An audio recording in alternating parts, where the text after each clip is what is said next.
안녕하세요. 그리고 환영합니다. 오늘 밤, 우리는 시공간의 가장 깊은 경계로 천천히 내려갑니다. 빛도 돌아올 수 없는 곳, 중력이 모든 것을 안쪽으로 끌어당기는 곳입니다. 1975년 초, 케임브리지의 한 연구실에서 이론 물리학자가 곡선 시공간 근처의 양자장을 계산했습니다.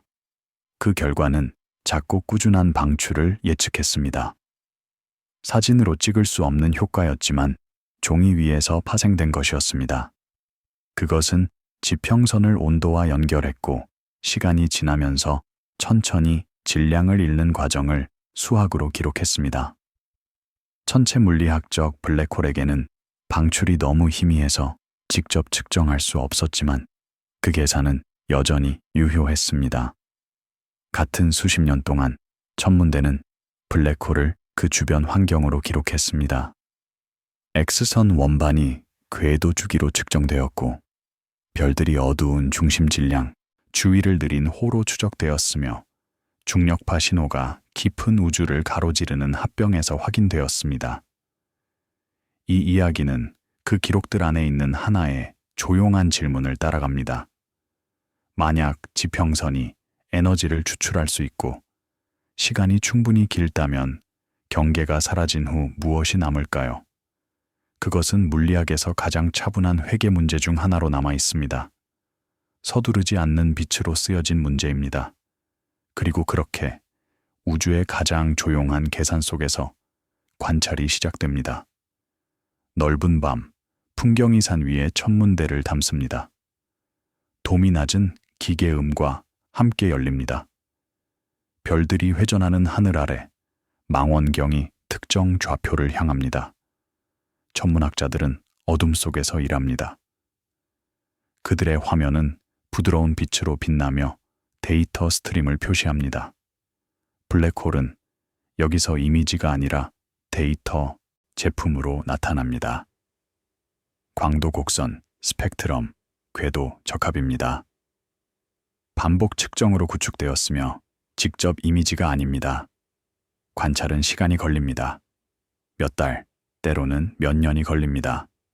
패턴이 천천히 나타납니다. 천문대의 밤은 조용합니다.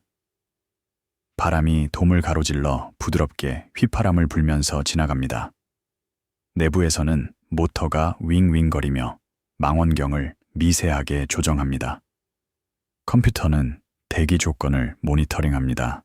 습도, 온도, 바람 속도, 구름, 덮개입니다. 조건이 좋으면 관찰이 계속됩니다. 나쁘면 셔터가 닫힙니다.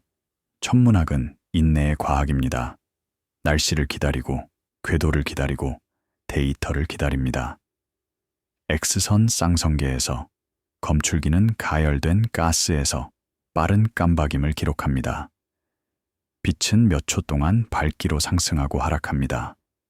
내부 원반의 움직임과 함께입니다. 가스는 나선형으로 안쪽으로 이동하며 마찰로 인해 수백만 도까지 가열됩니다. 빛은 X선 대역에서 방출되며 지구 궤도의 위성에 의해 포착됩니다. 신호는 규칙적이고 예측 가능합니다. 몇 밀리초마다 변동하며 원반이 회전하면서 밝아지고 어두워집니다. 블랙홀 자체는 표면 플레어를 생성하지 않습니다. 단단한 반동이 없습니다. 가스가 지평선 안쪽으로 들어가면 신호가 멈춥니다. 돌아오는 빛이 없습니다. 블랙홀은 돌아오지 않는 것으로 추론됩니다.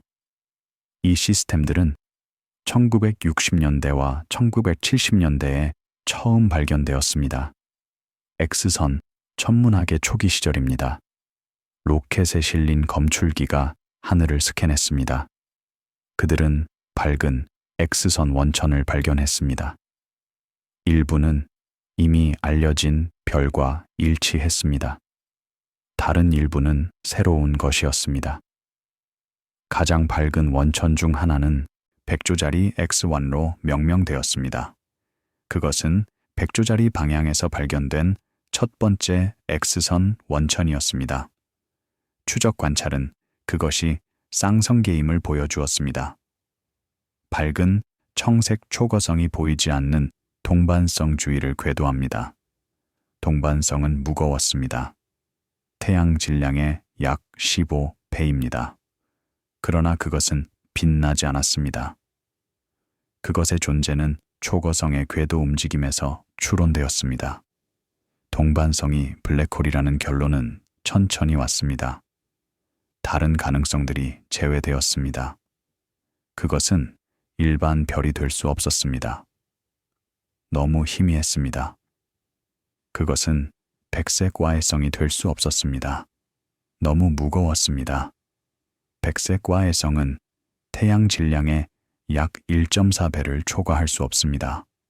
찬드라세카르 한계로 알려져 있습니다. 그것은 중성자별이 될 수 없었습니다. 중성자별은 태양 질량의 약 2.2배를 초과할 수 없습니다. 톨먼 오펜하이머 볼코프 한계로 알려져 있습니다. 유일한 나머지 가능성은 블랙홀이었습니다. 100조짜리 X1은 블랙홀의 첫 번째 강력한 후보가 되었습니다. 그 이후로 많은 다른 X선 쌍성계가 발견되었습니다. 일부는 블랙홀을 담고 있고 다른 일부는 중성자별을 담고 있습니다. 구별은 질량에 기반합니다. 동반성이 약 3태양 질량보다 무거우면 그것은 블랙홀일 가능성이 높습니다. 더 가벼우면 그것은 중성자별일 수 있습니다. 경계는 날카롭지 않습니다. 약간의 중첩이 있습니다. 그러나 경향은 명확합니다. 각 X선 쌍성계는 고유한 특성을 가지고 있습니다. 일부는 밝기가 빠르게 변동합니다. 몇 밀리초마다 말입니다. 다른 일부는 더 느리게 변동합니다. 몇 초 또는 몇 분마다 말입니다. 일부는 폭발을 보여줍니다. 밝기가 갑자기 증가했다가 천천히 감소합니다. 다른 일부는 안정적입니다. 변동이 거의 없습니다. 이 변동은 원반의 물리학에 대해 알려줍니다. 가스가 어떻게 흐르는지, 어떻게 가열되는지, 어떻게 복사하는지 말입니다. 원반 자체는 복잡한 구조입니다. 그것은 단순한 평평한 원반이 아닙니다. 그것은 층을 가지고 있습니다. 표면은 더 차갑습니다. 내부는 더 뜨겁습니다. 원반은 또한 바람을 생성합니다. 표면에서 방출되는 가스 흐름입니다. 바람은 원반에서 질량과 가군동량을 제거합니다. 이것은 더 많은 가스가 안쪽으로 나선형으로 이동할 수 있게 합니다. 블랙홀로 말입니다. 바람은 또한 원반의 밝기에 영향을 미칩니다. 그것은 일부 복사를 흡수하고 다시 방출합니다. 원반의 내부 가장자리는 특별합니다. 그것은 가장 안쪽으로 안정적인 원형 궤도가 있는 곳입니다. 아이스코로 약칭됩니다. 그 궤도 내부에서는 가스가 궤도를 유지할 수 없습니다. 그것은 블랙홀로 빠르게 나선형으로 들어갑니다. 아이스코의 위치는 블랙홀의 스핀에 의존합니다. 회전하지 않는 블랙홀의 경우 ISGO는 약 3 지평선 방향에 있습니다. 빠르게 회전하는 블랙홀의 경우 그것은 더 가깝습니다. 지평선 방향의 절반 정도까지 말입니다. 이 차이는 X선 스펙트럼에서 감지될 수 있습니다. X선 스펙트럼은 여러 구성 요소를 가지고 있습니다. 연속 방출이 있습니다. 뜨거운 가스에서 나오는 매끄러운 스펙트럼입니다. 선이 있습니다. 특정 원자 전환에서 나오는 좁은 특징입니다. 반사 구성 요소가 있습니다. 원반이 중심 X선 원천에서 나오는 복사를 반사할 때 생성됩니다. 반사된 스펙트럼은 왜곡됩니다. 도플러 효과와 중력, 적색 편의에 의해서입니다. 왜곡의 패턴은 원반의 기하학을 드러냅니다. 그리고 따라서 블랙홀의 스핀을 드러냅니다. 가장 두드러진 선 중 하나는 철 K알파선입니다. 그것은 철 원자가 전자를 내부 껍질에서 잃을 때 방출됩니다. 에너지는 약 6.4 킬로 전자볼트입니다. 실험실 측정에서 말입니다. 그러나 블랙홀 근처에서 선은 왜곡됩니다. 그것은 넓고 비대칭입니다.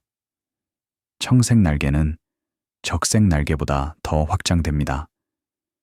이것은 원반의 한쪽이 우리를 향해 이동하고 다른 쪽이 멀어지기 때문입니다. 접근하는 쪽은 청색으로 편의됩니다. 후퇴하는 쪽은 적색으로 편의됩니다. 선의 정확한 모양은 원반의 속도를 드러냅니다. 그리고 따라서 블랙홀의 질량과 스핀을 드러냅니다. 이 분석은 정교합니다. 그것은 원반의 상세한 모델을 필요로 합니다.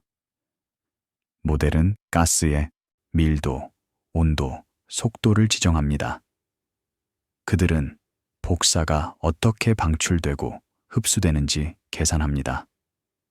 그들은 블랙홀의 시공간에서 빛의 경로를 추적합니다. 그들은 관찰자가 보는 스펙트럼을 예측합니다. 예측된 스펙트럼은 관찰된 스펙트럼과 비교됩니다. 매개 변수가 조정됩니다. 최상의 일치가 발견될 때까지 말입니다.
추가 시간 지연을 생성합니다. S2의 경우 지연은 약 200 마이크로초입니다. 이것은 매우 작습니다. 그러나 원칙적으로 측정 가능합니다. 도착 시간의 정밀한 측정으로 말입니다. 이 측정들은 일반 상대성 이론을 테스트합니다. 그들은 이론이 강한 중력장에서 정확함을 확인합니다. 그들은 또한 대안 이론을 제약합니다. 다른 시공간 기하학을 예측하는 이론들입니다. 지금까지 모든 측정은 아인슈타인의 이론과 일치합니다. 이것은 이론을 지지합니다. 그리고 블랙홀의 존재를 지지합니다. 중력파 관측소는 세 번째 감지 방법을 추가합니다. 이 관측소는 레이저 간섭계입니다. 각각은 킬로미터 길이의 두 팔을 가지고 있습니다. 레이저 빔이 각 팔을 따라 이동합니다. 거울이 빔을 앞뒤로 반사합니다. 빔은 중앙 스테이션에서 재결합됩니다. 정상적으로는 빔이 파괴적으로 간섭합니다. 신호가 없습니다. 중력파가 통과하면 팔 길이가 미세하게 변경됩니다. 하나의 팔은 늘어나고 다른 팔은 수축합니다. 그런 다음 그들은 역전됩니다. 변화는 주기적입니다. 간섭 패턴이 진동합니다. 검출기가 이 진동을 기록합니다. 첫 번째, 감지는 2015년 9월에 이루어졌습니다. 신호는 두 블랙홀의 합병에서 왔습니다. 각각 약 30태양 질량이었습니다. 그들은 서로 나선형으로 돌았습니다. 궤도는 수백만 년 동안 감소했습니다. 중력파를 방출하면서 말입니다. 최종 몇 초는 감지 대역에 있었습니다. 신호는 주파수가 증가하는 것으로 시작되었습니다. chirp로 알려진 것입니다. 주파수는 35Hz에서 250Hz로 증가했습니다. 그런 다음 합병이 발생했습니다. 하나의 더 큰 블랙홀이 형성되었습니다. 그것은 진동했습니다. 링다운으로 알려진 것입니다. 진동이 감소되었습니다. 신호가 조용해졌습니다. 전체 이벤트는 1초도 안 되는 시간 동안 지속되었습니다. 라이고 관측소는 두 곳입니다. 하나는 워싱턴주 햄포드에 있습니다. 다른 하나는 루이지애나 주 리빙스턴에 있습니다. 그들은 3,000km 떨어져 있습니다. 두 관측소는 독립적으로 같은 신호를 감지했습니다. 도착 시간의 차이는 약 7밀리초였습니다. 이것은 신호가 하늘의 특정 영역에서 왔음을 나타냅니다. 정확한 방향은 도착 시간과 진폭에서 결정됩니다. 신호는 명확했습니다. 그것은 템플릿과 일치했습니다. 수치 상대성 이론에서 계산된 템플릿입니다. 두 블랙홀의 합병을 시뮬레이션하는 컴퓨터 코드입니다. 템플릿은 블랙홀의 질량과 스핀의 함수로 파형을 예측합니다. 관찰된 신호는 템플릿과 비교됩니다. 최상의 일치가 발견됩니다. 매개 변수가 추출됩니다. 초기 질량은 약 36, 29 태양 질량으로 결정되었습니다. 최종 질량은 약 62 태양 질량이었습니다. 차이인 3태양 질량은 중력파로 방출되었습니다. 아인슈타인의 EL MC2에 따른 질량 에너지 변환입니다. 이것은 엄청난 에너지입니다. 3태양 질량의 순수한 중력파 복사로 변환되었습니다. 1초도 안 되는 시간의 말입니다. 피크 광도는 가시 우주의 모든 별의 총 광도를 초과했습니다. 이것은 중력파의 힘을 보여줍니다. 그들은 거대한 양의 에너지를 운반할 수 있습니다. 이 첫 번째 감지 이후 많은 다른 감지가 이루어졌습니다. 일부는 블랙홀 합병입니다. 일부는 중성자별 합병입니다. 하나는 블랙홀 중성자별 합병이었습니다. 각 감지는 매개 변수를 정제합니다. 블랙홀의 질량 분포가 매핑됩니다. 스핀 분포가 측정됩니다. 합병 속도가 결정됩니다. 이 데이터는 항성 진화와 쌍성 역학에 대한 이론을 제약합니다. 블랙홀의 질량 분포는 흥미롭습니다. 그것은 두 개의 피크를 보여줍니다. 하나는 약 10태양 질량에 있습니다. 다른 하나는 약 30태양 질량에 있습니다. 첫 번째 피크는 일반 항성 진화에서 예상됩니다. 무거운 별들이 초신성으로 폭발하고 블랙홀을 남깁니다. 두 번째 피크는 덜 명확합니다. 그것은 쌍불안정 초신성이 없는 질량 범위를 포함합니다. 이것은 블랙홀이 합병에서 형성되었을 수 있음을 시사합니다. 이전 세대의 블랙홀의 말입니다. 스핀 분포도 흥미롭습니다. 일부 블랙홀은 빠르게 회전합니다. 스핀 매개 변수는 거의 1에 가깝습니다. 최대 가능한 값입니다. 다른 블랙홀은 느리게 회전합니다. 스핀 매개 변수는 0에 가깝습니다. 분포는 넓습니다. 이것은 블랙홀이 다른 방식으로 형성되었음을 시사합니다. 일부는 붕괴하는 별에서 형성되었습니다. 다른 일부는 합병에서 형성되었습니다. 형성 메커니즘은 스핀에 영향을 미칩니다. 합병 속도는 거리의 함수로 측정됩니다. 더 먼 우주에서는 속도가 더 높습니다. 이것은 별 형성 속도가 과거에 더 높았고 때문입니다. 더 많은 별들이 형성되면 더 많은 블랙홀이 형성됩니다.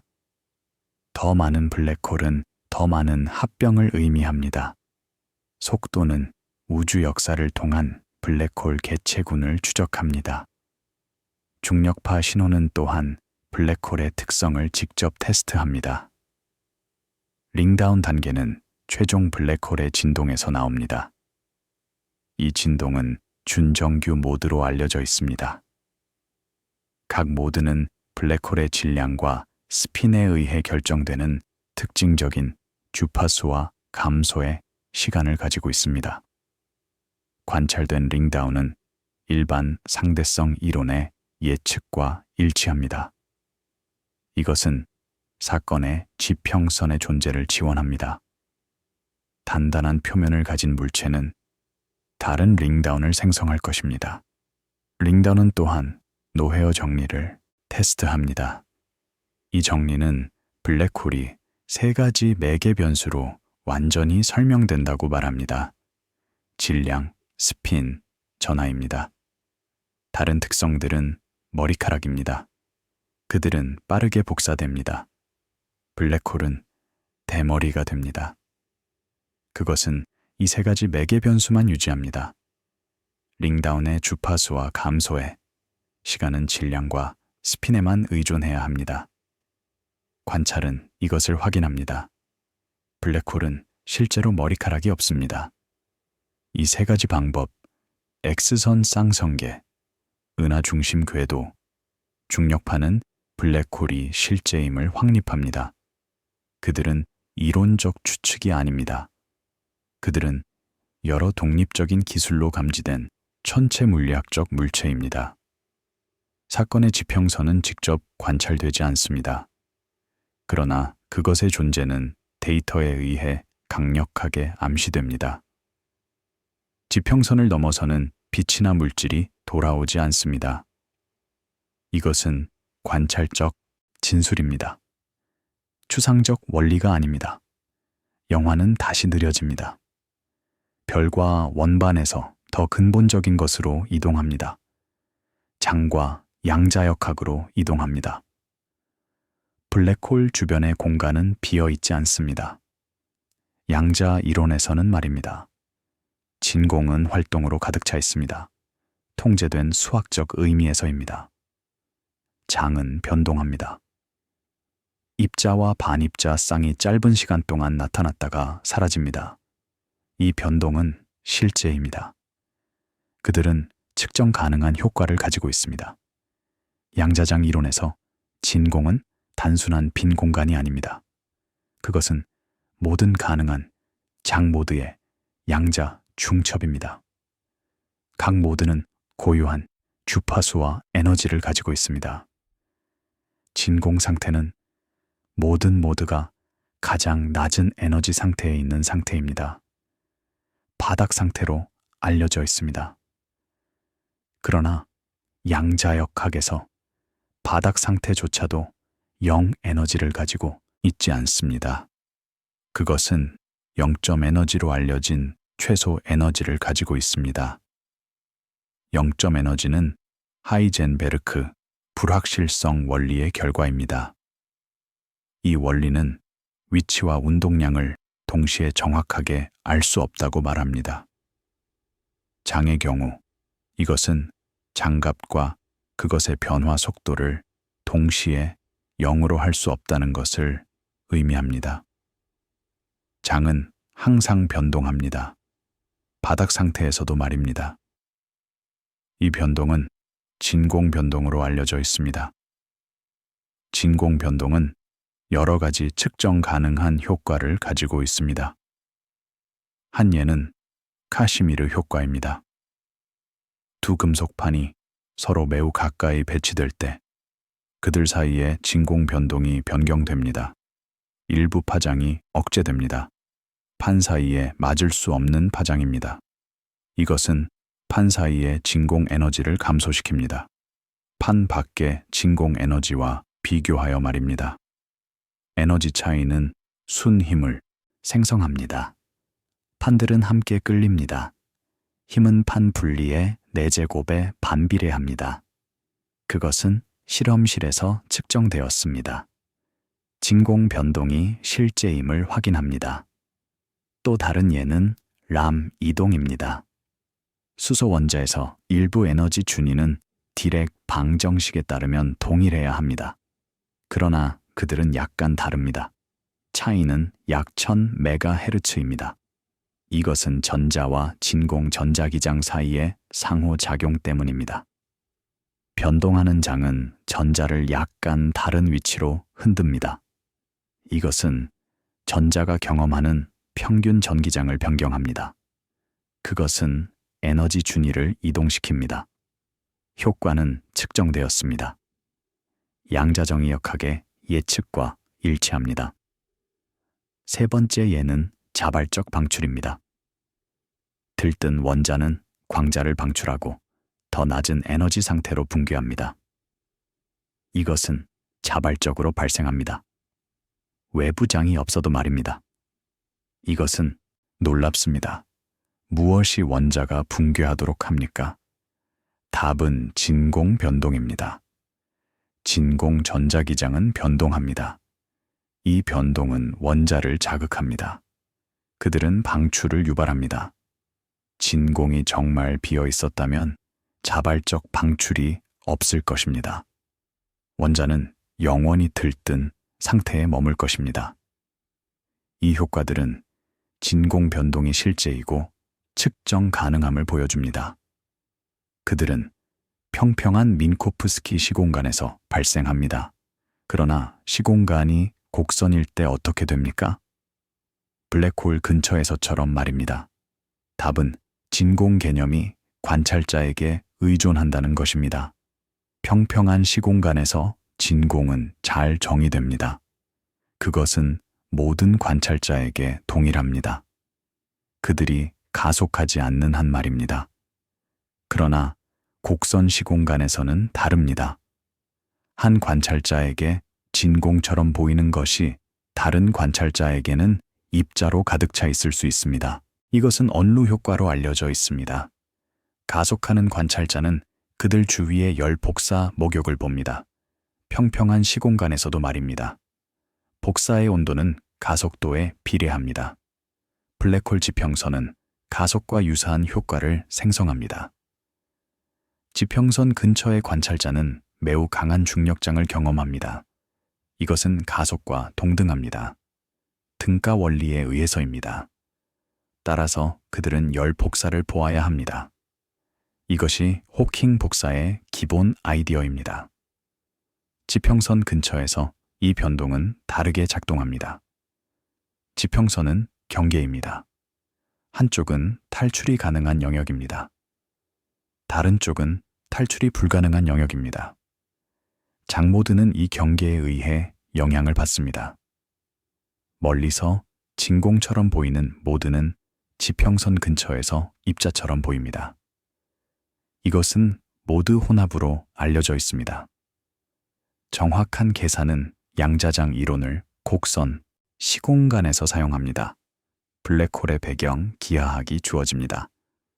슈바르츠-실트 매트릭 또는 커 매트릭입니다. 장 방정식이 이 배경에서 풀립니다. 클라인 고든 방정식, 디렉 방정식 또는 맥스웰 방정식입니다. 해는 모드로 확장됩니다. 멀리서 들어오는 모드와 멀리서 나가는 모드입니다. 핵심 통찰은 나가는 모드가 들어오는 모드의 혼합이라는 것입니다. 일부 나가는 모드는 무한대에서 들어오는 모드에서 비롯됩니다. 다른 일부는 지평선 근처에서 생성됩니다. 모드 혼합에 의해서입니다. 멀리 있는 관찰자가 진공을 본다면 무한대에서 들어오는 모드가 없어야 합니다. 그러나 지평선 근처에서 생성된 모드는 여전히 있습니다. 이 모드는 입자로 나타납니다. 관찰자에게 말입니다. 이것이 호킹 복사입니다. 복사는 열 스펙트럼을 가지고 있습니다. 흑체, 복사처럼 말입니다. 스펙트럼은 온도에 의해 특성화됩니다. 온도는 블랙홀의 질량에 의존합니다. 관계는 간단합니다. 온도는 질량에 반비례합니다. 더 큰 블랙홀은 더 차갑습니다. 더 작은 블랙홀은 더 뜨겁습니다. 정확한 공식은 T, H, 지림, 봄, 8P, GMK입니다. 여기서 T는 온도입니다. H는 축소된 플랑크 상수입니다. C는 빛의 속도입니다. G는 중력 상수입니다. M은 블랙홀의 질량입니다. K는 볼츠만 상수입니다. 상수를 대입하면 온도는 약 618 켈빈을 태양 질량으로 나눈 값입니다. 태양 질량의 블랙홀의 경우 온도는 약 6천만 분의 1 켈빈입니다. 이것은 매우 차갑습니다. 우주 마이크로파 배경보다 훨씬 차갑습니다. 약 2.7 켈빈입니다. 온도가 그렇게 낮기 때문에 호킹 복사는 천체 물리학적 블랙홀에게 감지할 수 없습니다. 복사는 배경보다 훨씬 의미합니다. 실제로 항성 질량 블랙홀은 우주 마이크로파 배경에서 복사를 흡수합니다. 그들은 호킹 복사를 방출하는 것보다 더 빠르게 질량을 얻습니다. 순효과는 성장입니다. 증발이 아닙니다. 이것은 우주의 현재 시대의 사실입니다. 그러나 우주는 팽창하고 있습니다. 팽창은 마이크로파 배경을 냉각시킵니다. 복사는 적색편이 됩니다. 파장이 늘어납니다. 에너지가 감소합니다. 온도가 떨어집니다. 먼 미래의 배경 온도는 호킹 온도 아래로 떨어질 것입니다. 그때 블랙홀은 방출하는 것보다 적게 흡수할 것입니다. 순효과는 질량 손실이 될 것입니다. 증발이 시작됩니다. 우주 마이크로파 배경의 온도는 척도인제 반비례합니다. 척도인자는 우주의 크기를 측정합니다. 그것은 시간이 지남에 따라 증가합니다. 우주가 팽창하면서 말입니다. 온도는 감소합니다. 같은 비율로 말입니다. 현재 온도는 약 2.73 켈빈입니다. 10억 년 후 그것은 약 2.6 켈빈이 될 것입니다. 10억 년 후 약 0.8 켈빈입니다. 110억 년 후 약 0.27 켈빈입니다. 태양 질량 블랙홀의 호킹 온도는 약 6x 18 켈빈입니다. 배경 온도가 이 값 아래로 떨어지려면 척도 인자는 약 45,000배 증가해야 합니다. 이것은 약 3조 년 후에 발생합니다.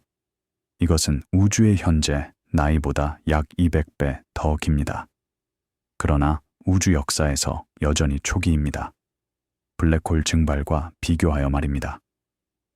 초대 질량 블랙홀의 경우 시간 척도는 훨씬 더 깁니다. 10억 태양 질량 블랙홀의 호킹 온도는 약 6x 심 17켈빈입니다. 배경 온도가 이 값 아래로 떨어지려면 척도 인자는 약 4,500만 배 증가해야 합니다. 이것은 약 500조 년 후에 발생합니다. 이것은 거의 상상할 수 없는 시간입니다. 그러나 여전히 유한합니다. 이 시간 척도는 증발이 시작되는 시간입니다. 실제 증발 시간은 훨씬 더 깁니다. 블랙홀이 완전히 증발하는 데 걸리는 시간입니다. 이것은 질량의 세제곱에 비례합니다. 태양 질량 블랙홀의 경우 증발 시간은 약 1064년입니다. 10억 태양 질량 블랙홀의 경우 약 1092년입니다. 110억 태양 질량 블랙홀의 경우 약 1100년입니다. 이 시간은 엄청나게 깁니다. 그들은 인간 경험을 훨씬 넘어섭니다. 그들은 우주의 현재 나이를 훨씬 넘어섭니다. 그러나 그들은 유한합니다. 충분한 시간이 주어지면 모든 블랙홀은 증발합니다. 이것은 근본적인 예측입니다. 호킹의 계산에서 말입니다. 엔트로피는 이 과정에서 핵심 역할을 합니다. 열역학의 제2법칙은 고립된 시스템의 엔트로피는 결코 감소하지 않는다고 말합니다. 이것은 근본적인 원리입니다. 그것은 많은 다른 법칙에서 테스트되었습니다. 블랙홀은 엔트로피를 가지고 있습니다. 베켄슈타인과 호킹은 엔트로피가 지평선 면적에 비례한다는 것을 보여주었습니다. 정확한 공식은 S, KCC노A, SOHG입니다. 여기서 S는 엔트로피입니다. K는 볼츠만 상수입니다. C는 빛의 속도입니다. A는 지평선 면적입니다. H는 축소된 플랑크 상수입니다. G는 중력 상수입니다. 이 공식은 놀랍습니다. 일반적으로 엔트로피는 부피에 따라 확장됩니다. 시스템이 클수록 더 많은 엔트로피를 가지고 있습니다. 그러나 블랙홀의 경우 엔트로피는 면적에 따라 확장됩니다. 표면적입니다. 부피가 아닙니다. 이것은 블랙홀 열역학의 홀로그래픽 원리로 알려져 있습니다. 블랙홀 내부의 정보는 지평선 표면에 인코딩되는 것처럼 보입니다. 홀로그래픽 원리는 시공간의 본질에 대한 심오한 함의를 가지고 있습니다. 그것은 3차원 공간의 물리학이 2차원 표면에 인코딩될 수 있음을 시사합니다. 홀로그램처럼 말입니다. 홀로그램은 2차원 필름이지만 3차원 이미지를 생성합니다. 마찬가지로 블랙홀의 모든 정보는 2차원 지평선에 인코딩될 수 있습니다. 이 아이디어는 일반화되었습니다. ADS-CFT 대응으로 말입니다. 이것은 중력을 가진 3차원 공간이 경계에서 중력이 없는 2차원 이론과 동등하다고 제안합니다. 이것은 놀라운 추측입니다. 그것은 양자 중력이 양자장 이론으로 설명될 수 있음을 시사합니다. 낮은 차원에서 말입니다. 추측은 여러 테스트를 통과했습니다. 그러나 완전히 증명되지 않았습니다. 블랙홀이 호킹 복사를 방출하면 질량을 잃습니다. 질량이 줄어들면 지평선 방향이 감소합니다. 면적이 줄어듭니다. 엔트로피가 감소합니다. 이것은 제2법칙과 충돌하는 것처럼 보입니다. 그러나 호킹 복사 자체가 엔트로피를 가지고 있습니다. 복사가 열적이기 때문입니다. 계산은 복사의 엔트로피가 블랙홀의 엔트로피 감소보다 크다는 것을 보여줍니다. 순 엔트로피는 증가합니다. 제2법칙이 만족됩니다. 이 회계는 정확해야 합니다. 우주는 엔트로피를 추적합니다. 블랙홀이 질량을 잃으면 그 질량은 복사로 들어갑니다. 에너지가 보존됩니다. 엔트로피가 증가합니다. 시스템은 균형을 유지합니다. 이것은 블랙홀이 영원하지 않다는 것을 의미합니다. 그들은 천천히 증발합니다. 시간 척도는 엄청나게 깁니다. 그러나 유한합니다. 베켄슈타인 호킹 엔트로피는 여력학과 정보 이론을 연결합니다. 엔트로피는 무질서의 척도입니다. 또한 정보 내용의 척도입니다. 더 정확하게는 숨겨진 정보의 척도입니다. 블랙홀이 높은 엔트로피를 가지고 있다면 그것은 많은 숨겨진 정보를 담고 있습니다. 그 내부 상태에 대해 말입니다. 정보는 얼마나 많습니까? 베켄슈타인 호킹 공식은 답을 제공합니다. 엔트로피는 비트 단위의 정보입니다. 볼츠만 상수를 ln2로 나눈 것입니다. 태양 질량 블랙홀의 경우 엔트로피는 약 7054 볼츠만 상수입니다. 이것은 약 7054 비트의 정보입니다. 이것은 엄청난 양의 정보입니다. 모든 인간 지식을 담는 것보다 훨씬 많습니다. 이 정보는 어디에 있습니까? 그것은 블랙홀 내부에 있습니까? 아니면 지평선에 있습니까? 아니면 호킹 복사에 있습니까? 이것은 블랙홀 정보 역설의 핵심 질문입니다. 답은 아직 완전히 알려져 있지 않습니다. 그러나 진전이 있었습니다. 한 가지 통찰은 정보가 블랙홀 내부에만 있지 않다는 것입니다. 그것은 또한 외부에 있습니다. 호킹 복사와 외부 환경의 말입니다. 정보는 분산됩니다. 전체 시스템에 걸쳐 말입니다. 이것은 양자 얽힘의 개념으로 이어집니다. 블랙홀 내부와 외부 복사 사이의 말입니다. 양자 얽힘은 두 시스템이 상관되어 있을 때입니다. 한 시스템의 측정이 다른 시스템의 상태에 영향을 미치는 방식으로 말입니다. 블랙홀의 경우 지평선으로 떨어지는 입자는 이전에 방출된 호킹 입자와 얽혀 있을 수 있습니다. 얽힘은 정보의 채널을 생성합니다. 내부에서 외부로 말입니다. 시간이 지남에 따라 더 많은 복사가 방출되면서 얽힘이 증가합니다. 블랙홀의 엔트로피는 처음에는 증가합니다. 그것이 더 많은 물질을 흡수하면서 말입니다. 그러나 나중에 그것은 감소하기 시작합니다. 블랙홀이 증발하면서 말입니다. 엔트로피가 최고점에 도달하는 시간을 페이지 시간이라고 합니다. 페이지 시간 이후 정보는 점차 회복됩니다.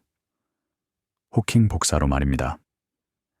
페이지 곡선은 시간에 따른 엔트로피를 보여줍니다. 그것은 처음에는 상승하고 페이지 시간의 정점에 도달하고 그런 다음 감소합니다. 블랙홀이 완전히 증발할 때쯤 엔트로피는 0으로 돌아갑니다. 정보가 완전히 회복됩니다. 이것은 유니타리성을 만족시킵니다. 양자역학의 근본 원리입니다. 페이지 시간은 증발 시간의 약 절반입니다.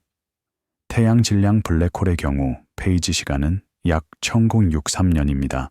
10억 태양 질량 블랙홀의 경우 약 1091년입니다. 이것들은 엄청나게 긴 시간입니다. 그러나 그들은 잘 정의되어 있습니다. 그들은 원칙적으로 계산될 수 있습니다.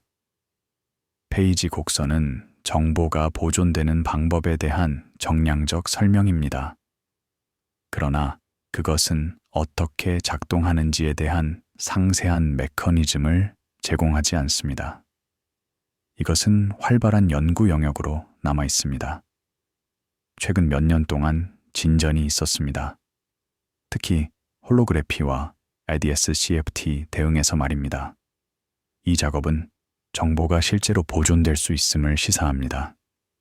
그러나 세부 사항은 여전히 진행 중입니다. 한 가지 중요한 발전은 섬 공식입니다. 이것은 호킹 복사의 엔트로피를 계산하는 방법입니다. 지평선 근처의 영역을 포함하여 말입니다. 섬으로 알려져 있습니다. 섬은 지평선 바로 안쪽에 있는 시공간 영역입니다. 그것은 외부 복사와 양자 얽혀 있습니다. 섬을 포함하면 엔트로피 계산이 페이지 곡선과 일치합니다. 이것은 주요 직전입니다. 그것은 정보가 실제로 보존됨을 보여줍니다. 증발 과정은 단계로 나눌 수 있습니다. 첫 번째 단계는 느립니다. 블랙홀이 크면 온도가 낮습니다. 복사가 의미합니다. 질량 손실이 느립니다. 이 단계는 블랙홀의 수명의 대부분을 차지합니다. 태양 질량의 블랙홀의 경우 이 단계는 약 1964년 동안 지속됩니다. 초대 질량 블랙홀의 경우 훨씬 더 깁니다. 이 단계 동안 블랙홀은 거의 정적입니다. 그것의 질량은 매우 천천히 변합니다. 변화는 측정할 수 없습니다. 천체 물리학적 시간 척도에서 말입니다. 블랙홀은 영원한 것처럼 보입니다. 그러나 그것은 그렇지 않습니다. 그것은 천천히 죽어가고 있습니다. 호킹 복사를 통해서입니다. 두 번째 단계는 블랙홀이 작아지면서 시작됩니다. 온도가 상승합니다. 복사가 더 밝아집니다. 질량 손실이 계속됩니다. 이 단계는 더 짧습니다. 블랙홀이 태양 질량의 약 10분의 1로 줄어들면 온도는 약 6억 분의 1 켈빈입니다. 여전히 매우 차갑습니다. 그러나 초기 온도보다 10배 더 뜨겁습니다. 복사 전력은 온도의 4제곱에 비례합니다. 그래서 그것은 10,000배 증가했습니다. 질량 손실 속도는 M2, T, 일정에 비례합니다. 여기서 M은 질량이고 T는 시간입니다. 이것을 적분하면 M3 일정, 시간 X 일정이 됩니다. 이것은 질량이 시간의 세제곱근에 비례하여 감소함을 보여줍니다. 초기에는 천천히 감소하고 나중에는 빠르게 감소합니다. 세 번째 단계는 최종 단계입니다. 블랙홀이 플랑크 질량에 접근하면서 시작됩니다. 온도가 매우 높아집니다. 복사가 극도로 밝아집니다. 질량 손실이 폭발적입니다. 이 단계는 매우 짧습니다. 플랑크 시간 정도입니다. 약 14~3초입니다. 이 단계 동안 무슨 일이 일어났는지는 불확실합니다. 그것은 양자 중력을 필요로 합니다. 현재 이론은 불완전합니다. 플랑크 척도는 양자 중력이 중요해지는 척도입니다. 플랑크 길이는 HGC3의 제곱근입니다. 약 1.6x 린 35m입니다. 플랑크 시간은 플랑크 길이를 빛의 속도로 나눈 것입니다. 약 5.4x 임 44초입니다. 플랑크 질량은 HCG의 제곱근입니다. 약 2.2kx 18kg입니다. 이 척도에서 양자 효과와 중력 효과가 동등해집니다. 블랙홀이 플랑크 질량으로 증발하면 그것의 크기는 플랑크 길이입니다. 그것의 온도는 플랑크 온도입니다. 약 1.4x 잼 32 켈빈입니다. 이것은 엄청나게 뜨겁습니다. 빅뱅의 온도보다 훨씬 뜨겁습니다. 그 온도에서 시공간 자체가 양자가 됩니다. 고전, 기하학은 더 이상 의미가 없습니다. 새로운 물리학이 필요합니다. 양자 중력은 양자역학과 일반 상대성 이론을 결합합니다. 두 이론은 개별적으로 잘 테스트됩니다. 그러나 그들은 극한 조건에서 충돌합니다. 플랑크 척도로 알려진 조건입니다. 양자역학은 파동 함수와 불확실성을 필요로 합니다. 일반 상대성 이론은 결정론적 시공간, 기하학을 필요로 합니다. 플랑크 척도에서 둘 다 적용됩니다. 시공간 자체가 파동 함수를 가져야 합니다. 기하학이 불확실해야 합니다. 끈 이론, 루프 양자 중력, 다른 접근 방식을 포함한 여러 양자 중력 이론이 개발되고 있습니다. 끈 이론은 입자를 1차원 끈으로 대체합니다. 끈은 진동합니다. 다른 진동 모드는 다른 입자에 해당합니다. 이론은 추가 공간 차원을 필요로 합니다. 9 또는 10개의 공간 차원입니다. 추가 차원은 컴팩트화됩니다. 플랑크 길이 정도의 크기로 말려 있습니다. 끈 이론은 통일 이론을 약속합니다. 모든 힘과 입자를 포함하는 이론입니다. 그러나 그것은 아직 완전히 개발되지 않았습니다. 루프 양자 중력은 다른 접근 방식을 취합니다. 그것은 시공간 자체를 양자화합니다. 매끄러운 기하학을 이산 네트워크로 대체합니다. 스핀 네트워크로 알려져 있습니다. 네트워크의 각 링크는 최소 면적을 나타냅니다. 플랑크 길이의 제곱 정도입니다. 시공간은 원자처럼 됩니다. 별개의 단위로 구성됩니다. 루프 양자 중력은 배경 독립적입니다. 그것은 사전 정의된 시공간을 가정하지 않습니다. 그러나 그것도 아직 완전하지 않습니다. 다른 접근 방식도 있습니다. 인과 집합 이론, 비가환 기하학, 점근적 안전성, 그리고 더 많은 것들입니다. 각각은 다른 원리와 수학을 사용합니다. 그들은 다른 예측을 합니다. 블랙홀의 최종 단계에 대해서 말입니다. 일부는 블랙홀이 완전히 증발한다고 제안합니다. 다른 일부는 잔여물이 남는다고 제안합니다. 또 다른 일부는 블랙홀이 흰 구멍으로 전환된다고 제안합니다. 시간이 역전된 버전입니다. 일부 이론은 블랙홀이 완전히 증발한다고 제안합니다. 잔여물이 남지 않습니다. 모든 질량은 복사로 변환됩니다. 정보는 복사에 담겨 있습니다. 미묘한 상관관계로 말입니다. 이것은 선호되는 시나리오입니다. 유니타리성을 보존하고 에너지 경계를 위반하지 않습니다. 그러나 그것은 호킹 복사가 완전히 열적이지 않다는 것을 요구합니다. 블랙홀의 내부 상태에 대한 정보를 담고 있어야 합니다. 다른 이론은 잔여물이 남는다고 제안합니다. 블랙홀은 작고 안정적인 물체를 남깁니다. 플랑크 질량 정도의 질량을 가지고 있습니다. 잔여물은 떨어진 모든 정보를 담고 있습니다. 그것은 더 이상 증발하지 않습니다.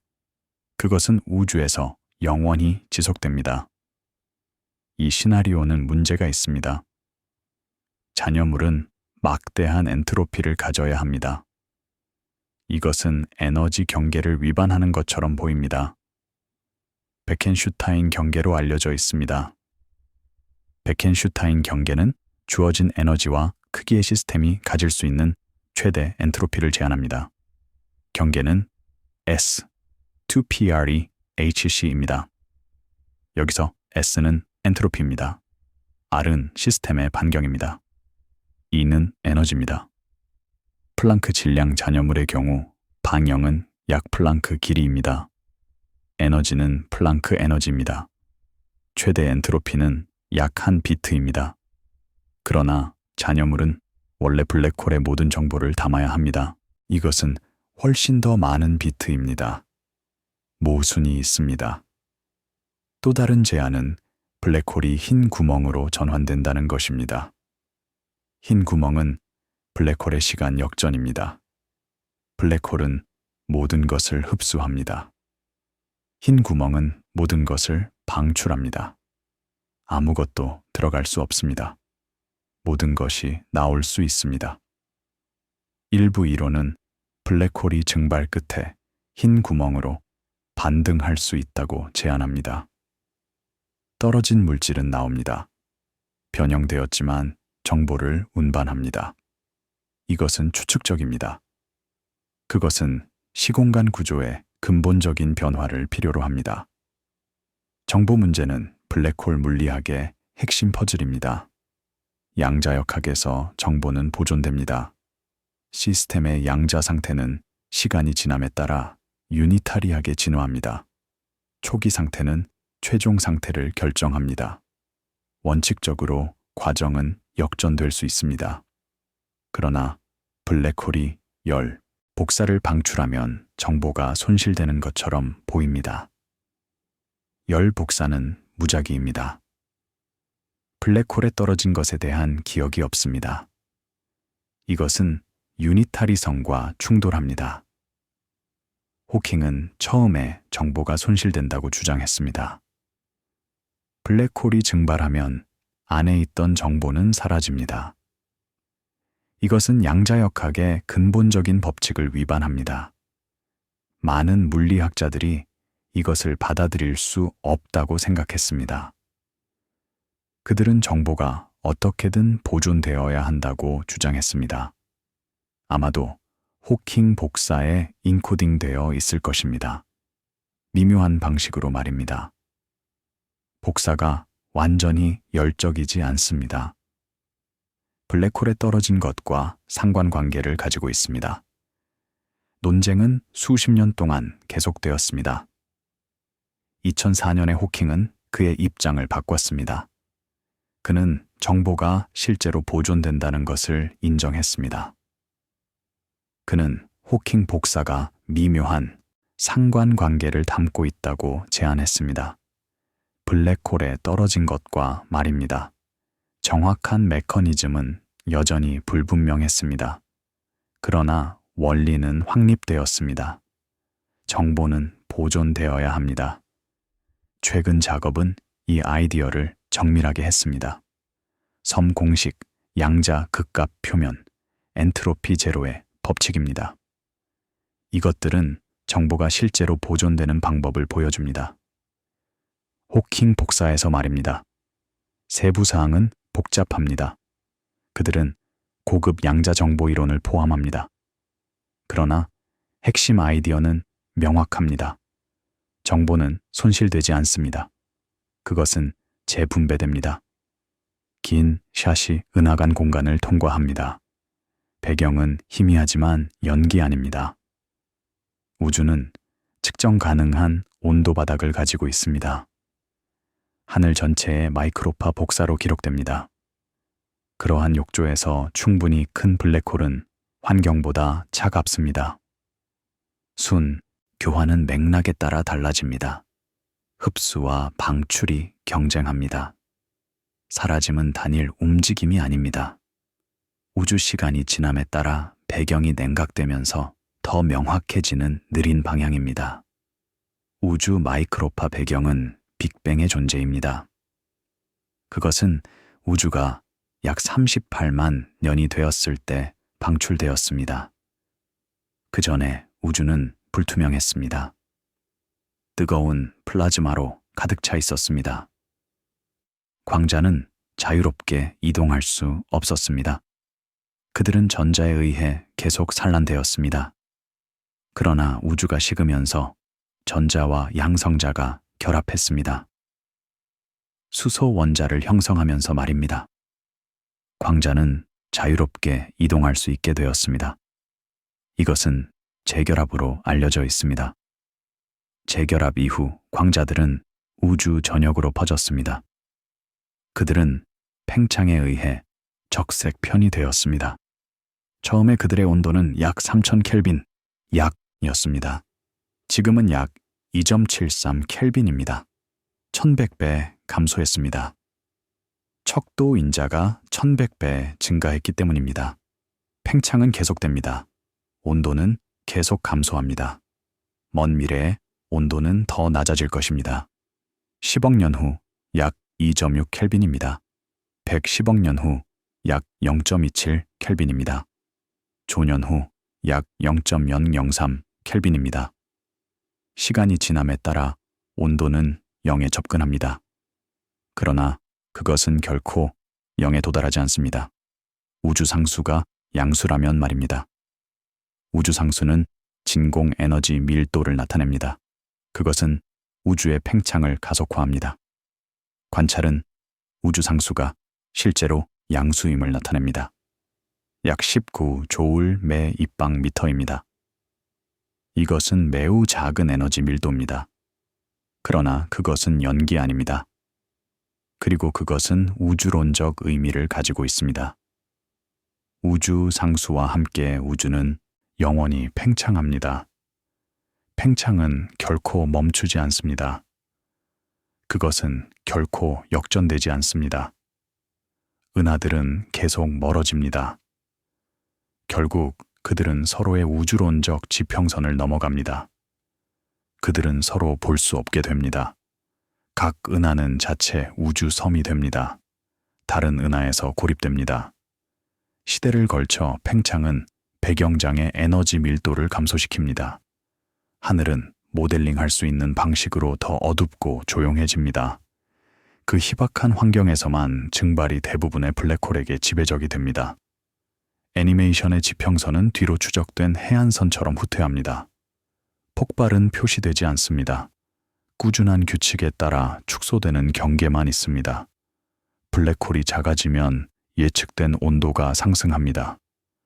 방출은 더 에너지가 넘치고 방정식에서 질량 손실이 가속화됩니다. 최종 단계는 아직 완성되지 않은 물리학에 민감해집니다. 양자 중력이 아직 개발 중인 곳입니다. 블랙홀 증발의 전체 타임라인은 여러 뚜렷한 단계를 거칩니다. 각 단계는 자체 물리학과 시간 척도를 가지고 있습니다. 첫 번째 단계는 축적입니다. 블랙홀이 형성되고 질량을 얻습니다. 물질이 떨어지면서 말입니다. 이 단계는 우주의 현재 시대를 포함합니다. 블랙홀은 별간 가스, 별, 다른 블랙홀을 흡수합니다. 그들의 질량은 증가합니다. 호킹 복사는 무시할 수 있습니다. 배경 온도가 너무 높기 때문입니다. 두 번째 단계는 정체입니다. 블랙홀은 성장을 멈춥니다. 가스 공급이 고갈됩니다. 별 형성이 끝났습니다. 은하들은 너무 멀리 떨어져 있어서 합병할 수 없습니다. 블랙홀은 거의 정적입니다. 호킹 복사는 여전히 무시할 수 있습니다. 배경 온도가 여전히 호킹 온도보다 높기 때문입니다. 이 단계는 약 11~4년 동안 지속됩니다. 별 시대의 끝까지 말입니다. 세 번째 단계는 천천히 증발입니다. 배경 온도가 호킹 온도 아래로 떨어졌습니다. 블랙홀은 흡수하는 것보다 더 많이 방출합니다. 순질량 손실이 시작됩니다. 그러나 속도는 매우 느립니다. 이 단계는 블랙홀 수명의 대부분을 차지합니다. 태양 질량 블랙홀의 경우 약 1064년 동안 지속됩니다. 초대 질량 블랙홀의 경우 훨씬 더 깁니다. 네 번째 단계는 가속 증발입니다. 블랙홀이 작아지면서 온도가 상승합니다. 복사가 더 밝아집니다. 질량 손실이 계속됩니다. 이 단계는 더 짧습니다. 그것은 전체 수명의 약 10% 동안 지속됩니다. 태양 질량 블랙홀의 경우 약 1063년입니다. 다섯 번째 단계는 폭발적 증발입니다. 블랙홀이 플랑크 질량에 접근하면서 온도가 극단적인 됩니다. 복사가 격렬해집니다. 질량 손실이 폭발적입니다. 이 단계는 매우 짧습니다. 플랑크 시간 정도입니다. 그것은 양자 중력 영역에 있습니다. 물리학은 불확실합니다. 영화는 신중한 언어를 유지합니다. 강건한 것을 주목합니다.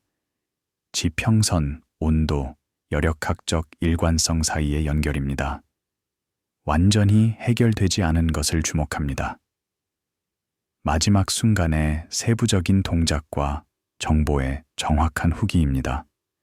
이 시점에서 에피소드는 두 가지 훈련된 의미에서 무엇이 남는지 묻습니다. 에너지 원장에서 남은 것은 복사입니다. 질량 에너지를 운반하는 입자와 광자입니다. 정보 원장에서 남은 것은 그 복사의 상관관계일 수 있습니다. 떨어진 것을 보존하는 미묘한 패턴입니다. 블랙홀이 증발함에 따라 방출되는 복사는 우주 전역으로 퍼집니다. 광자, 중성미자, 중력파, 다른 입자들입니다. 각 입자는 작은 양의 에너지를 운반합니다.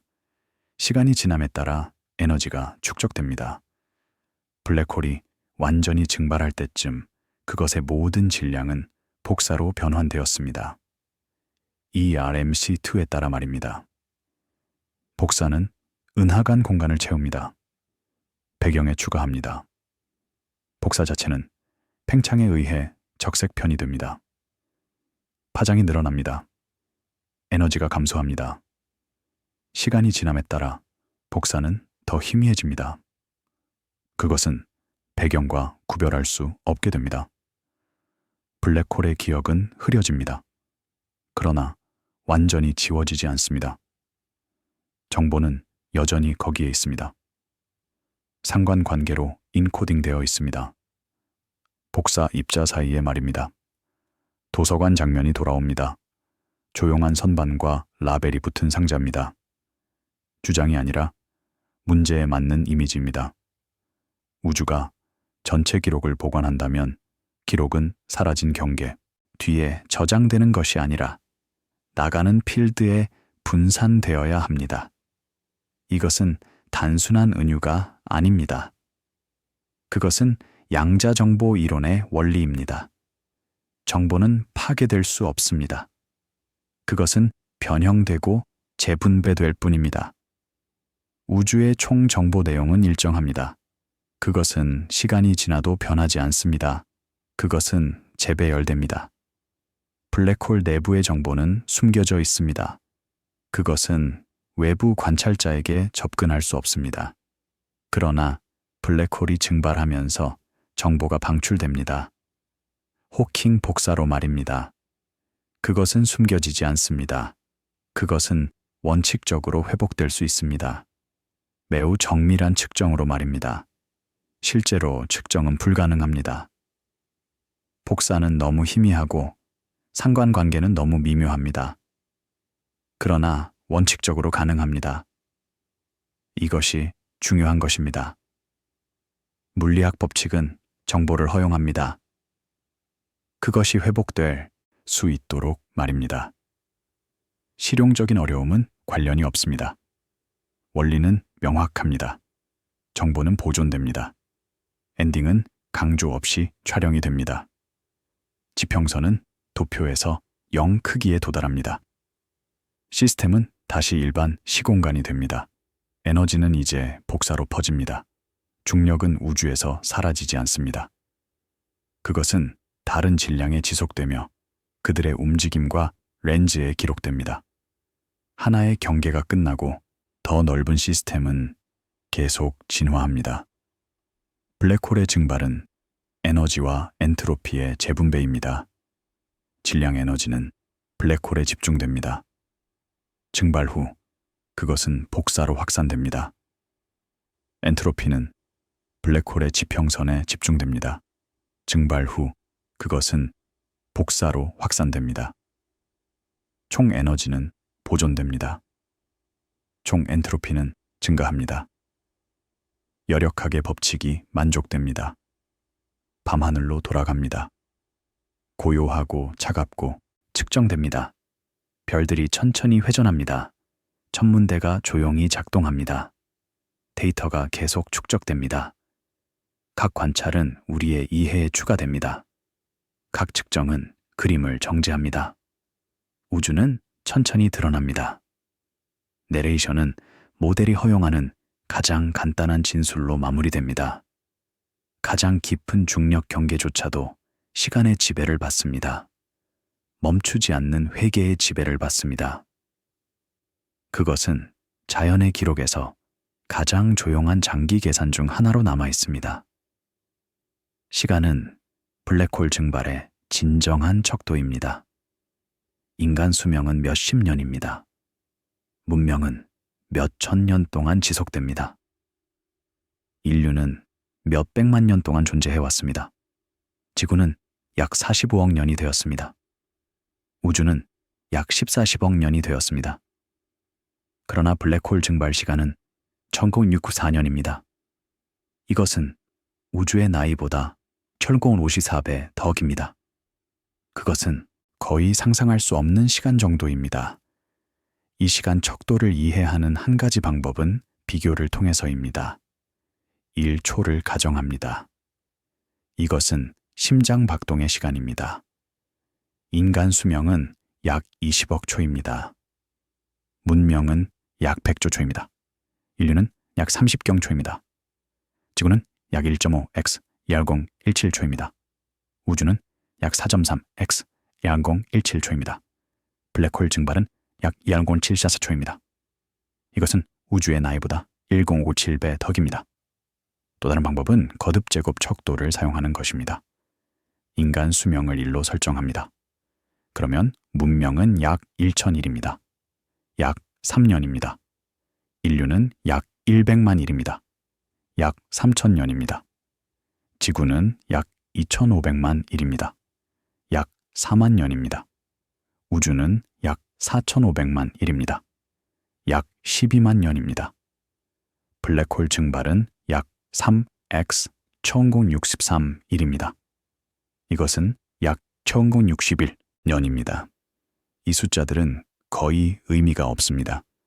그들은 너무 큽니다. 인간 경험은 그런 척도를 이해하도록 진화하지 않았습니다. 우리는 1, 년, 평생을 이해합니다. 우리는 10억 년을 어렵게 이해합니다.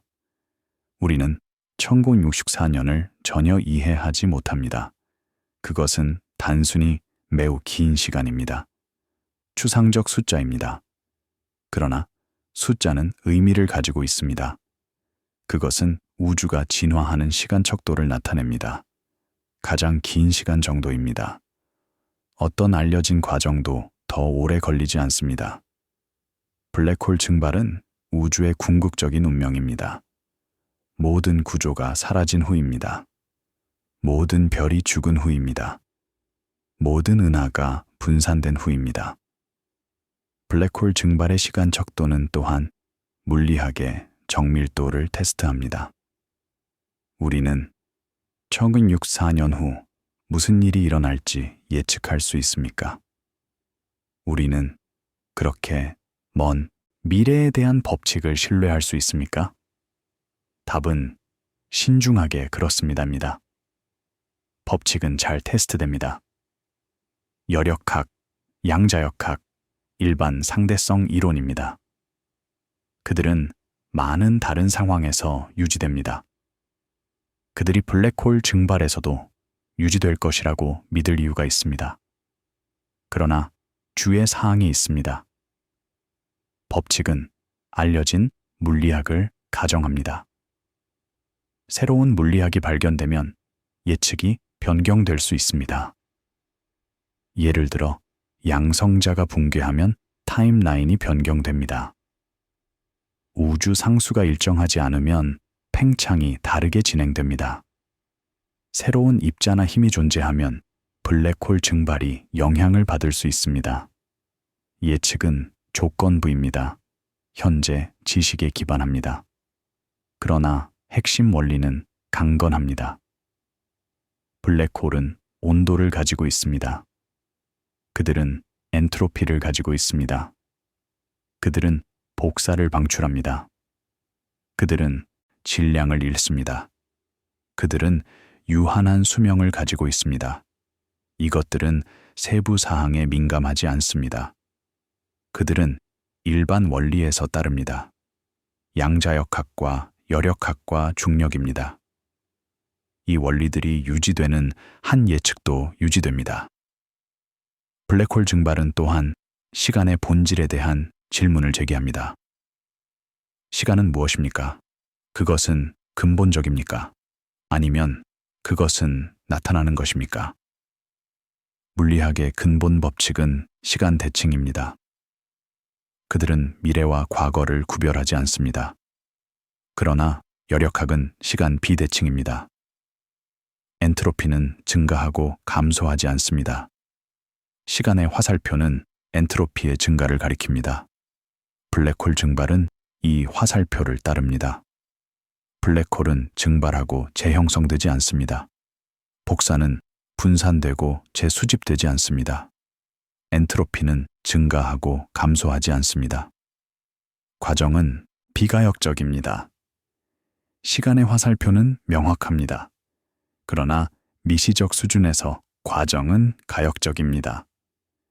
각 입자 상호작용은 시간 대칭입니다. 비가역성은 통계에서 나옵니다. 큰 숫자 법칙에서 말입니다. 개별 입자는 가역적으로 행동합니다.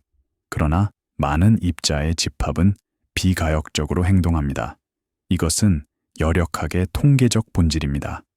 블랙홀 증발은 이것을 예시합니다. 미시적 수준에서 호킹 복사는 양자 과정입니다. 각 광자 방출은 가역적입니다. 그러나 많은 광자의 집합은 비가역적으로 행동합니다. 블랙홀은 증발하고 재형성되지 않습니다. 엔트로피는 증가합니다. 시간의 화살표가 나타납니다. 이것은 시간 자체가 나타나는 현상일 수 있음을 시사합니다. 근본 법칙은 시간이 없습니다. 그들은 단순히 관계를 설명합니다. 변수 사이의 말입니다. 시간은 거시적 수준에서 나타납니다. 통계적 평균으로서 말입니다. 이것은 추측입니다. 그러나 그것은 진지하게 고려됩니다. 양자 중력 일부 접근 방식에서 말입니다. 하늘은 여전히 고요합니다.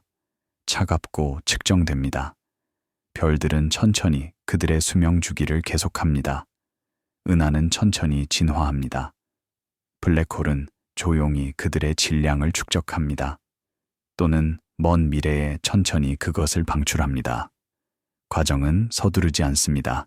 그것은 자체 시간표를 가지고 있습니다. 우주의 시간표입니다. 인간의 경험을 훨씬 넘어서는 척도입니다. 관측소는 계속 기록합니다. 매일 밤 새로운 데이터가 수집됩니다. 각 관찰은 그림에 추가됩니다. 블랙홀 인구가 매핑됩니다. 질량, 스핀, 위치입니다. 합병 속도가 측정됩니다. 진화 역사가 재구성됩니다. 이해가 천천히 증가합니다. 동시에 이론가들은 계산을 정제합니다. 호킹 복사의 파생이 확인됩니다. 정보 문제가 연구됩니다. 양자 중력이 개발됩니다. 이론과 관찰이 수렴합니다. 그림이 명확해집니다. 블랙홀은 실제입니다. 그들은 증발합니다. 정보는 보존됩니다. 이 이해는 실용적인 결과가 없습니다. 블랙홀 증발은 측정할 수 없습니다. 실험실에서 재현될 수 없습니다. 그것은 순수한 이론적 예측입니다. 그러나 그것은 여전히 가치가 있습니다. 그것은 우주의 본질에 대해 무언가를 말해줍니다. 그것은 물리학 법칙을 테스트합니다. 그것은 시공간, 정보, 시간에 대한 깊은 질문을 제기합니다. 블랙홀 증발은 또한 인간 호기심의 승리입니다. 우리는 직접 관찰할 수 없는 것을 이해하려고 노력합니다. 우리는 측정할 수 없는 것을 예측하려고 시도합니다. 우리는 상상할 수 없는 것을 상상하려고 노력합니다. 이것은 과학의 본질입니다. 알려진 것을 넘어서는 노력입니다. 그리고 그렇게 가장 조용한 회계 속에서 우주는 계속됩니다. 별들이 빛나고 은하가 회전하고 블랙홀이 천천히 그들의 운명을 향해 진화합니다. 시간은 계속 흐릅니다. 멈추지 않고 서두르지 않고 단지 존재합니다.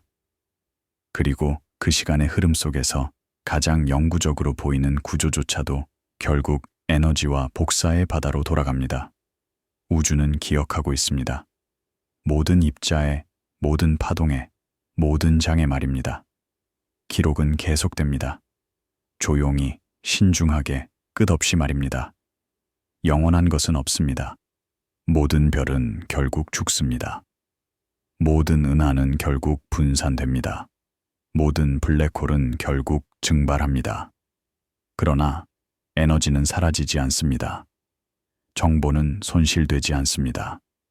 그들은 단지 형태를 바꿉니다.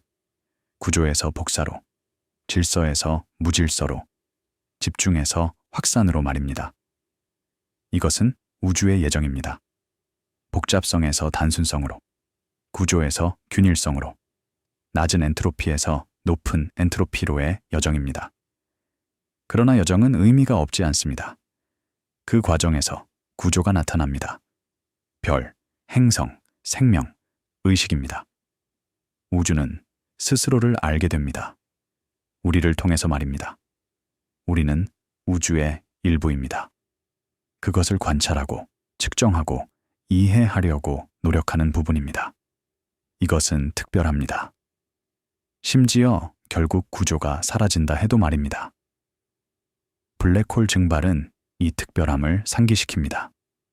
그것은 우주가 지금 우리가 관찰할 수 있는 상태에 있다는 것을 상기시킵니다. 별들이 빛나는 동안, 은하가 회전하는 동안, 생명이 번성하는 동안 말입니다. 이 순간은 일시적입니다. 우주, 타임라인에서 짧은 순간입니다. 그러나 그것은 우리의 순간입니다. 그리고 그것은 소중합니다. 먼 미래에 관찰자가 없을 것입니다. 별들이 모두 죽었습니다. 생명이 불가능합니다. 우주는 어둡고 차갑고 비어 있습니다. 그러나 지금 이 순간에 우리는 여기에 있습니다. 그리고 우리는 관찰할 수 있습니다. 그리고 우리는 궁금해할 수 있습니다. 이것은 선물입니다. 우주가 우리에게 주는 선물입니다. 블랙홀 증발의 이야기는 시작과 끝에 관한 이야기입니다. 블랙홀이 형성되고 증발하는 방법에 관한 이야기입니다. 그러나 그것은 또한 연속성에 관한 이야기입니다. 에너지가 보존되고 정보가 변형되고 우주가 계속되는 방법에 관한 이야기입니다. 그것은 단순히 종말의 이야기가 아닙니다. 그것은 영속의 이야기입니다. 다른 형태로 말입니다. 최종 샷은 밤하늘을 담습니다. 별들이 천천히 회전합니다. 은하들이 희미하게 빛납니다. 어둠은 완전하지 않습니다. 항상 빛이 있습니다. 희미하더라도 말입니다. 항상 에너지가 있습니다. 확산되더라도 말입니다. 항상 구조가 있습니다.